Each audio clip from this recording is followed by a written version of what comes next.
Assalamualaikum warahmatullahi wabarakatuh. Waalaikumsalam warahmatullahi wabarakatuh. Alhamdulillahi rabbil alamin. Alhamdulillahi rabbil alamin. Ad-dunya dzalilah wal akhiratu azizah.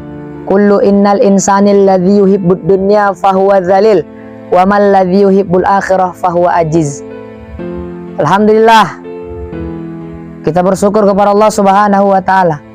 Karena Allah Subhanahu wa ta'ala telah berikan kita nikmat kesehatan, nikmat iman. Allah lahirkan kita dalam keadaan Islam. Allah pilih ibu kita adalah kita lahir dari rahim-rahim ibu yang Islam, yang beriman, yang taat kepada Allah Subhanahu wa ta'ala. Seandainya kita lahir dari golongan yang bukan Islam, maka rugilah kita dunia dan akhirat. Maka ini harus kita syukuri siang malam, pagi, sore, setiap hari dan setiap saat. Jangan pernah lupakan kasih sayang Allah. Allah lahirkan kita dalam keadaan Islam. Allah takdirkan kita, Allah berikan skenario-nya kita dalam keadaan beriman, taat kepada Allah Subhanahu wa ta'ala. Maka ini harus kita tingkatkan sebagai pembuktian bahwa kita taat kepada Allah. Kita tingkatkan sebagai pembuktian bahwa kita sayang kepada Allah. Kita tingkatkan sebagai kebuktian bahwa kita betul-betul hamba Allah yang sesuai dengan apa yang Allah inginkan. Kita buktikan bahwa kita adalah umat atau hamba atau umatnya Nabi Muhammad atau hamba Allah, sehingga kita buktikan bahwa kita bisa menjadi umat Nabi Muhammad yang diharapkan oleh Nabi Muhammad sallallahu alaihi wasallam. Dialah Allah Subhanahu wa taala yang memberikan kita nikmat kesehatan. Dialah Allah Subhanahu wa taala yang memberikan kita bisa bernapas. Dialah Allah Subhanahu wa taala yang memberikan kita sehat dan juga memberikan kita keindahan-keindahan, kenikmatan-kenikmatan, sehingga hidup kita damai, sehingga hidup kita tenang walaupun kita sering bermaksiat dan ingkar kepada Allah Subhanahu wa taala. Hadirin jamaah yang dimuliakan oleh Allah Subhanahu wa taala. Al-Qur'an adalah kitab pedoman bagi seluruh umat muslim. Alif lam mim, dzalikal kitabul la raiba fihi hudal lil muttaqin. Alif lam mim. Apa kata Allah? Wahai, Al-Quran adalah terdiri dari alif lam mim, yaitu adalah apa? Penjaga, petunjuk bagi manusia bahwa tidak diragukan kebenarannya. Al-Quran adalah benar. Al-Quran adalah petunjuk bagi umat muslim.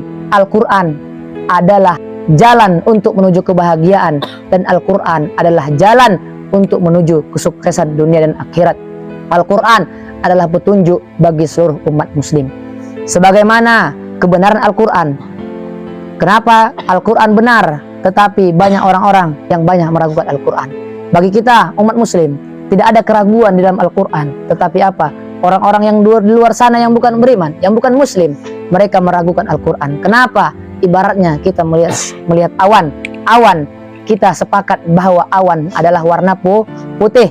Awan adalah warna putih. Di langit yang biru, awan terlihat putih. Baik dari jauh maupun dari dekat, baik di atas pesawat ataupun di atas bus, tetaplah awan berwarna putih. Tetapi bagi orang yang matanya rusak, bagi orang yang matanya bermasalah, bagi orang matanya yang rabun, maka dia ketika melihat awan, dia lihat awan tidak berwarna putih. Dia lihat awan berwarna kuning. Dia tidak melihat awan berwarna putih. Lalu dia katakan kepada kita, wahai orang-orang, kalian berbohong kepada saya. Kalian bilang awan berwarna putih, padahal saya lihat awan tidak berwarna putih, awan berwarna kuning. Kenapa dia mengatakan seperti itu?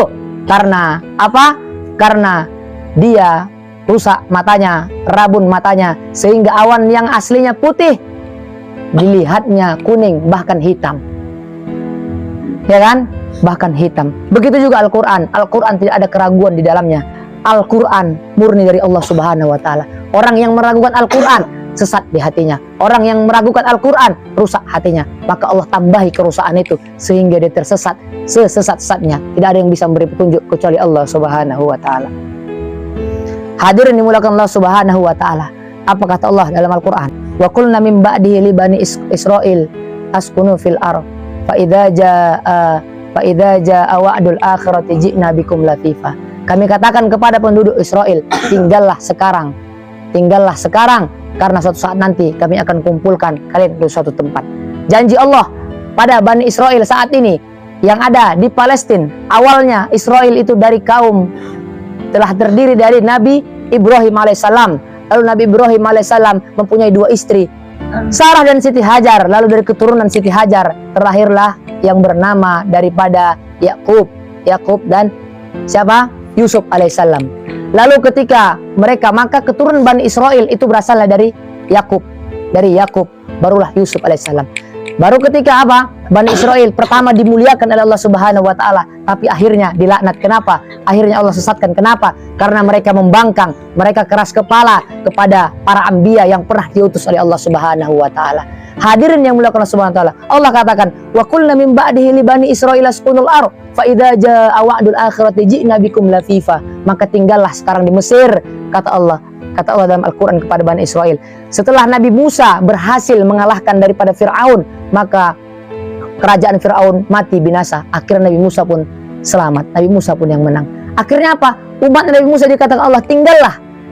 Kepada Nabi Musa Allah firmankan ayat ini. Kata Allah, tinggallah di Mesir saat ini, dan suatu saat nanti kami akan kumpulkan engkau di suatu tempat. Ulama sepakat tempat itu ialah di Palestina. Maka hadirin yang mulia, tanpa mengurangi semangat jihad teman-teman kita yang di Palestina, tanpa mengurangi semangat jihad kawan-kawan kita yang di Palestina, tanpa mengurangi semangat jihad saudara-saudara kita yang ada di Palestina, demi Allah tidak akan pernah bisa, walaupun mereka mempunyai pasukan yang banyak, walaupun mereka mempunyai senjata yang lengkap, tidak akan pernah bisa mengalahkan Israel. Karena apa? Itu sudah janji Allah dalam Al-Quran, bahwa Israel akan dikumpulkan dalam suatu tempat sebelum hari kiamat, dan ulama sepakat tempat itu adalah di Palestina.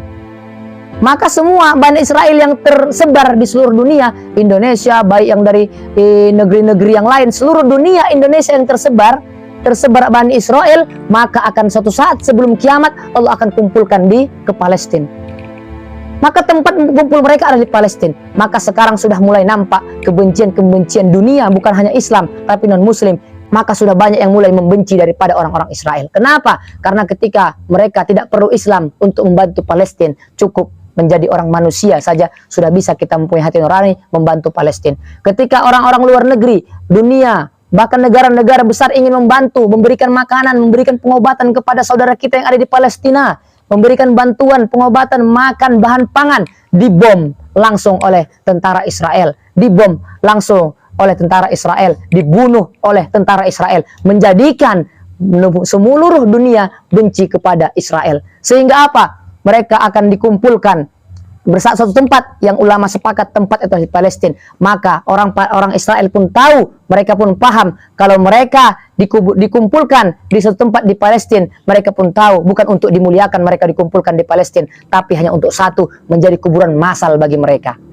Maka hadirin yang mulia Allah Subhanahu wa taala, untuk itu kita yang mengetahui ini, maka kita hanya 2 pilihan, jadi penonton atau jadi pemain. Kalau kita jadi pemain, kita bantu daripada perjuangan saudara kita. Tapi kalau kita menjadi penonton, kita hanya melihat saja, tidak mendapatkan apa-apa. Seandainya orang Israel mengetahui mereka sekarang ialah menanam pohon gharqad, mereka tanam pohon itu, mereka berkeyakinan kalaulah pohon gharqad itu tumbuh, pohon gharqad itu seperti rimbun sekali.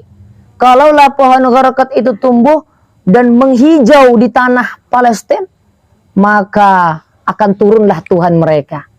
Tuhan mereka nggak akan turun kalau pohon gharqad itu belum tumbuh semua.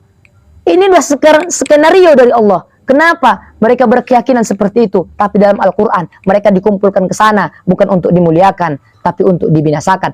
Palestina akan menjadi kuburan massal bagi tentara-tentara Israel. Maka hadirin yang mulia, untuk itu suatu ketidakmungkinan, suatu kemustahilan apabila Palestina menang perang melawan Israel. Karena apa? Ini sudah skenario dari Allah bahwa Israel tidak akan terkalahkan. Karena apa? Mereka akan dikumpulkan di suatu tempat sebelum hari kiamat nanti. Apabila mereka sudah berkumpul, maka sebentar lagi akan kiamat. Maka hadirin yang mulia, Nabi Isa pun nanti akan turun. Nabi Isa turun, apa kata Nabi Isa? Nabi Isa yang pertama akan mengumumkan 3 hal tugasnya Nabi Isa. Apa katanya? Nabi Isa turun nanti di Damaskus. Setelah di Damaskus, maka ketika sholat asar, datanglah Nabi Isa. Imam Mahdi sudah turun. Apa kata Imam Mahdi? Wahai Isa, imamlah. Apa kata Nabi Isa? Wahai Imam Mahdi, saya bukan Nabi lagi, saya umatnya Nabi Muhammad. maka engkaulah yang imam, maka Imam Mahdi imam. Maknanya Nabi Isa nanti 3 hal. Nabi Isa dulu ketika ingin diangkat kepada Allah, maka Nabi Isa berkata bahwa ketika Nabi diutus untuk bumi, ketika Nabi Isa diangkat, maka Nabi Isa berkata, ya Allah, jadikan aku Nabi untuk umat ini ya Allah, untuk umat ini ya Allah. Apa kata Allah? Nabinya sudah ada, yaitu Muhammad. Ya Allah, kalau gitu jadikan aku umatnya aja ya Allah. Maka itulah Allah kabulkan doanya bahwa Nabi Isa sempat menjadi umat Nabi Muhammad dan sempat menikah dengan beberapa istri. Maka hadirin yang dimuliakan Subhanahu wa Ta'ala. Untuk itu, ketika Nabi Isa 3 tugasnya ketika sudah turun ke bumi nanti. Yang pertama, mengumumkan kepada masyarakat Nasrani bahwa aku bukanlah Tuhan, katanya. Dia akan mengatakan bahwa aku bukanlah Tuhan. Aku adalah seorang Nabi. Dan sekarang aku adalah seorang umatnya Nabi Muhammad SAW. Maka seluruh orang-orang Nasrani, hampir semua, bahkan ulama ada yang sepakat bahwa seluruh orang Nasrani akan masuk Islam yang menyembah daripada Isa alaihissalam, kecuali orang-orang Yahudi. Maka orang Yahudi tetap kafir karena mereka tidak menyembah Isa alaihissalam. Yang kedua, tugas Nabi Isa adalah merusak patung-patung atau salib-salib yang ada di muka bumi ini. Maka Nabi Isa akan datang, akan memotong semua salib-salib yang ada di muka bumi ini. Itu tugasnya. Yang ketiga, Nabi Isa akan membunuh seluruh babi yang ada di dunia ini. Hati-hati babi. Ya. Maka Nabi Isa datang nanti, babi-babi akan dihabisi sampai nggak ada satupun babi yang tersisa kecuali babi-babian. Ya kan? Maka apa maknanya?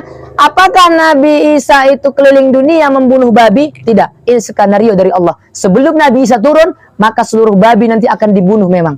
Apa maknanya? Nanti di suatu zaman kita akan merasakan kalau umur kita panjang. Nanti di zaman yang akan datang nanti akan ada flu babi.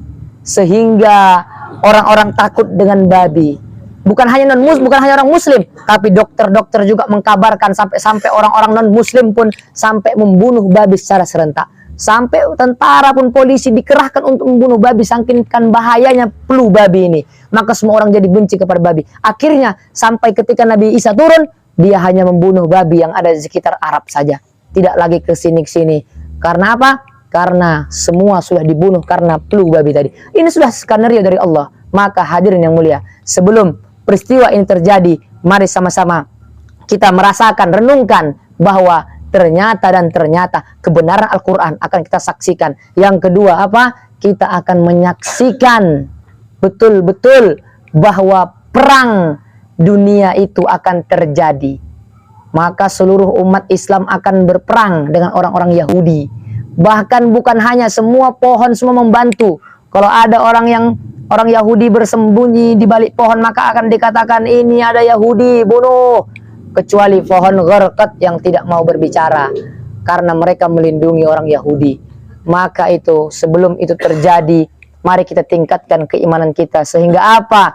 Kita terbiasa dengan dakwah, terbiasa dengan keimanan kepada Allah sehingga apa? Tidak ada rasa takut kepada makhluk karena takut kita sudah kita habiskan kepada Allah Subhanahu wa Ta'ala.